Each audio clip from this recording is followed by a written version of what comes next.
بسم اللہ الرحمن الرحیم، السلام علیکم۔ یہ آپ کا اپنا ڈیجیٹل پلیٹ فارم ہے، میں طارق متین ہوں اور آپ دیکھ سکتے ہیں آئی ایم بیک ان الگ نیوز اسٹوڈیو۔ تو میں نے آپ سے درخواست کی تھی کہ الگ نیوز کو سبسکرائب کیجئے، میں واپس آ جاؤں گا، یہ کنیکٹیوٹی اور بہتر ہو جائے گی۔ لائک کیجئے، شیئر کیجئے، بیل آئیکن آپ پریس کر دیجئے، چاہیں تو آپ مجھے بھی سبسکرائب کر سکتے ہیں، تو میں آپ سے مسلسل کہتا ہی رہتا ہوں، آگے آپ کی مرضی۔ اب اس ویڈیو کے موضوعات کی بات، اس ویڈیو میں ہم بات کریں گے مسٹر جسٹس قاضی فائز عیسیٰ صاحب، چیف جسٹس صاحب، ان کی عدالت میں کچھ عجیب و غریب ریمارکس اور دلچسپ صورتحال پیدا ہوئی۔ ایک پولیس والے کی طوائف بیوی کا معاملہ عدالت میں زیر بحث آیا۔ جو ریمارکس آئے انہوں نے کچھ ایسی صورتحال پیدا کر دی کہ آنکھیں پھٹی کی پھٹی، منہ کھلے کا کھلا رہ گیا۔ تو اس کی بات کریں گے۔ اس کے ساتھ اسحاق ڈار صاحب نے موجودہ military leadership general Asim Munir صاحب کی جو قیادت ہے اس پر بات کی ہے، اور لوگ یہ پوچھ رہے ہیں کہ پھر پہلے کیا ہوتا تھا، اس کی بھی بات کریں گے۔ لیکن سب سے پہلے میں آپ کو بتاؤں کہ chairman P T I Imran Khan صاحب نے سائفر کیس میں فرد جرم اور ٹرائل کورٹ کی کارروائی روکنے کی جو درخواست مسترد ہوئی اسلام آباد ہائی کورٹ میں، اس کو چیلنج کرنے کا فیصلہ کر لیا ہے، اور سپریم کورٹ آف پاکستان سے اس سلسلے میں رجوع کیا جا رہا ہے۔ درخواست عمران خان صاحب کی جانب سے تیار کر لی گئی ہے۔ سپریم کورٹ آف پاکستان میں یہ درخواست، جب آپ یہ ویڈیو دیکھ رہے ہوں گے تو ممکن ہے دائر کی بھی جا چکی ہو۔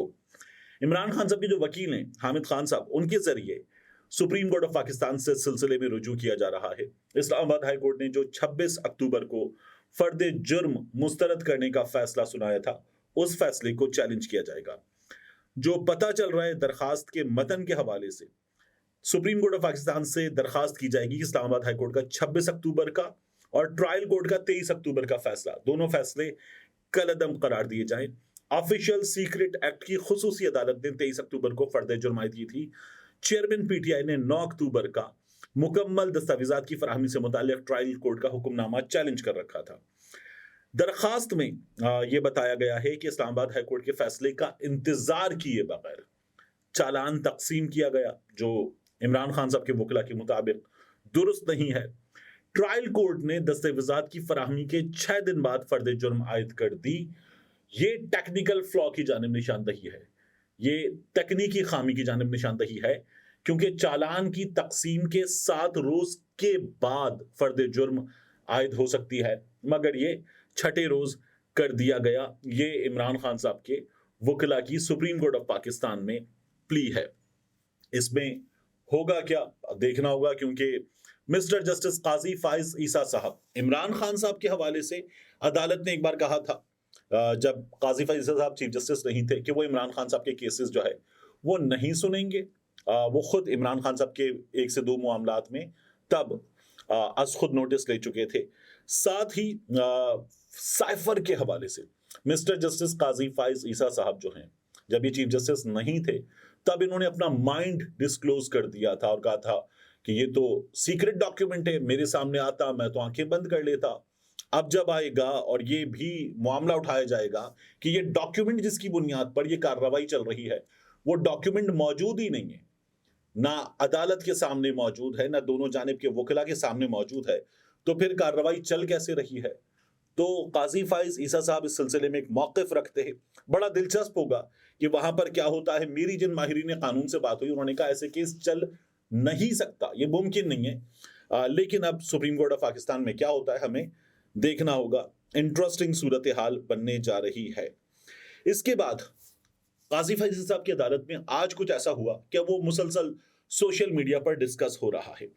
آئی جی پنجاب کی ایک درخواست خارج ہوئی سپریم کورٹ آف پاکستان میں، اور S P superintendent of police investigation Bahawalnagar, ان کی عدالت میں ٹھیک ٹھاک طریقے سے ہوئی کلاس۔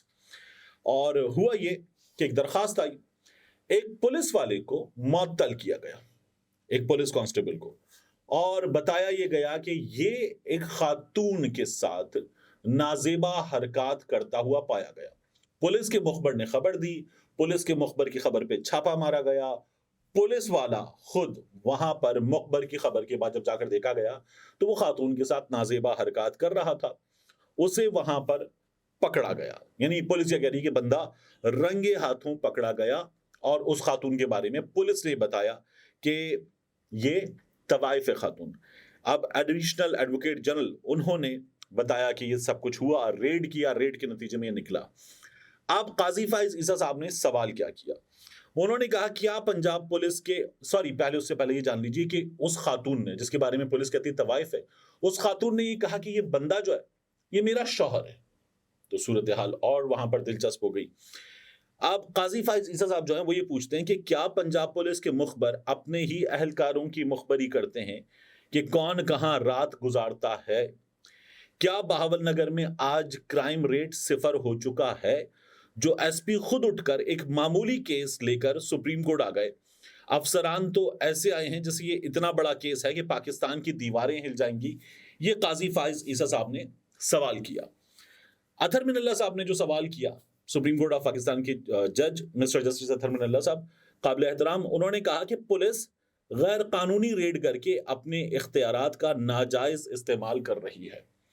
اب سوشل میڈیا پر اور صحافتی حلقوں میں ڈسکس کیا ہو رہا ہے کہ ایک طوائف کے اس مرکز پر چھاپا مارنا، سپریم کورٹ آف پاکستان کا ایک اعلیٰ ترین جج یہ کہہ رہا ہے کہ یہ غیر قانونی ریڈ ہے۔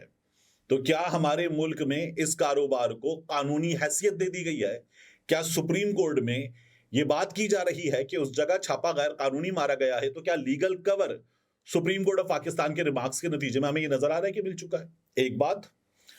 دوسرا، قاضی فائز عیسیٰ صاحب، اطہر من اللہ صاحب، ان سے ایک سوال اور بھی کہ پھر کیوں نہ ہو یہ سب کچھ عدالتوں میں، جب عدالتیں یہ دیکھ رہی ہیں کہ ہمارے ہاں خواتین جیلوں میں ہیں، 9 مئی کے واقعات کی بات، اور وہ خواتین جیلوں میں ہیں، ان کی بار بار ضمانت ہوتی ہے، بار بار رہائی کا حکم آتا ہے، بار بار گرفتاری ہوتی ہے، ان کے چالان اب تک پیش نہیں کیے گئے ہیں عدالتوں میں، اور معاملہ گھسٹ رہا ہے اور عدالتیں سن رہی ہیں۔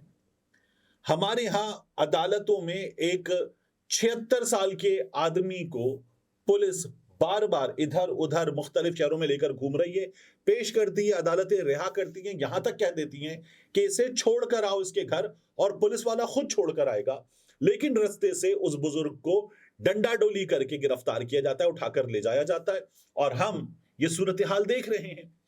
ہم یہ دیکھ رہے ہیں کہ اسی شہر میں جہاں سپریم کورٹ آف پاکستان ہے، اس شہر کی اسلام آباد ہائی کورٹ یہ کہتی ہے کہ اگر آپ پریس کانفرنس نہیں کریں گے تو وہ آپ کو نہیں چھوڑیں گے۔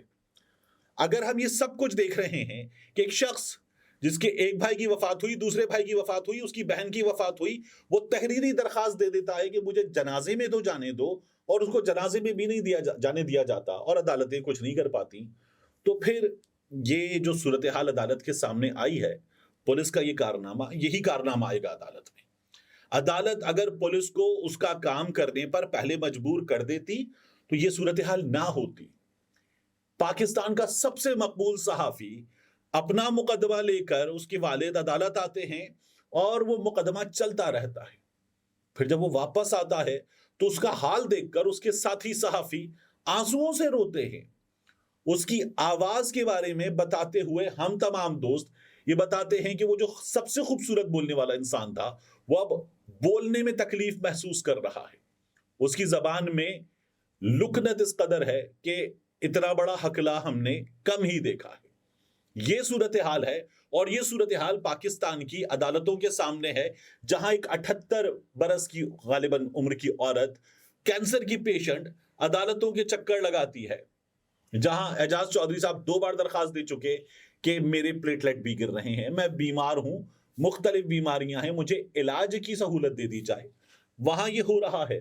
تو قاضی فائز صاحب، توہین عدالت کے قانون کی امان پاؤں تو حیرانی تو نہیں ہے، یہ تو پھر ان عدالتوں میں یقیناً ہو سکتا ہے، اس طرح کا کیس آ سکتا ہے، اور آپ اور کچھ نہ بھی کریں تو کم از کم ان کو بھاری جرمانہ کر کے سزا تو دے ہی دیجئے، وگرنہ یہ چیزیں آپ کے پاس آتی رہیں گی۔ دوسرا، میں آپ سے عرض کروں کہ اسحاق ڈار صاحب نے یہ کہا ہے کہ اس وقت پاکستان کی ملٹری لیڈرشپ ایماندار ہے اور انتہائی قابل ہے، اور اس ملٹری لیڈرشپ سے نواز شریف کا پھڈا نہیں ہوگا۔ وہ یہ کہتے ہیں کہ نواز شریف پھڈا نہیں کرتے، نواز شریف سے پھڈا کیا جا سکتا ہے۔ ایک تو اسحاق ڈار صاحب جو ہیں وہ جنرل باجوہ کے بارے میں اس لحاظ سے یہ کہہ رہے ہیں کہ جنرل باجوہ جو ہے وہ ایماندار نہیں تھے، اور ان سے پہلے جنرل راحیل شریف بھی ایماندار نہیں تھے،